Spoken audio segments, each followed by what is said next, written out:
Hi welcome to our channel ma'am style recipes. ఈరోజు చేయబోతున్న recipe కరివేపాకు కారం. స్టవ్ పైన కళాయి పెట్టి 2 టేబుల్ స్పూన్స్ ఆయిల్ వేసుకుని వేడెక్కాక 2 టేబుల్ స్పూన్స్ పచ్చిశనగపప్పు వేసి ఎర్రగా వేయించుకొని పక్కన పెట్టుకోవాలి. అదే కళాయిలో 4 టేబుల్ స్పూన్స్ ధనియాలు వేసి ఎర్రగా వేయించుకోవాలి. ఈ విధంగా ఎర్రగా వేగిన తరువాత తీసి పక్కన పెట్టుకొని మళ్ళీ అదే కళాయిలో 1 టేబుల్ స్పూన్ మినప్పప్పు వేసి ఎర్రగా వేయించుకోవాలి. ఎర్రగా వేగిన తరువాత 1 టేబుల్ స్పూన్ జీలకర్ర వేసి దోరగా వేయించి తీసి పక్కన పెట్టుకోవాలి.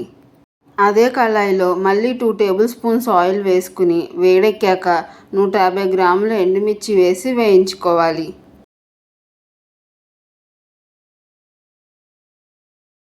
ఈ విధంగా వేగిన తరువాత తీసి పక్కన పెట్టుకుని 200 ml వరకు ఆయిల్ వేసుకుని వేడెక్కాక కరివేపాకు వేసి పచ్చి మొత్తం పోయే వరకు వేయించుకోవాలి.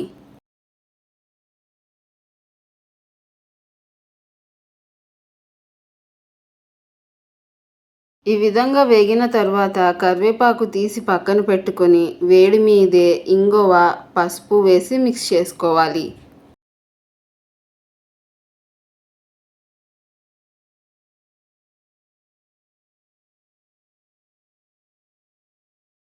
ఇప్పుడు పెద్ద నిమ్మకాయ సైజు చింతపండు మిక్సీ జార్లో వేసుకుని అందులో ముందుగా వేయించి పెట్టుకున్నవన్నీ ఒక్కొక్కటిగా మిక్సీ జార్లో వేసి పొడి చేసుకోవాలి.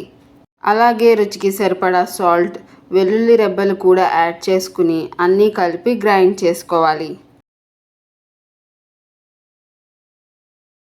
అంతే, కరివేపాకు కారం రెడీ. మరి మీరు కూడా ట్రై చేసి ఎలా ఉందో కామెంట్లో తెలపండి. మీకు ఈ వీడియో కనుక నచ్చినట్లయితే లైక్ చేసి మీ ఫ్రెండ్స్ అండ్ ఫ్యామిలీకి షేర్ చేయండి. అలాగే సబ్స్క్రైబ్ చేసి బెల్ ఐకాన్ యాక్టివేట్ చేసుకోవడం మర్చిపోకండి. Thank you.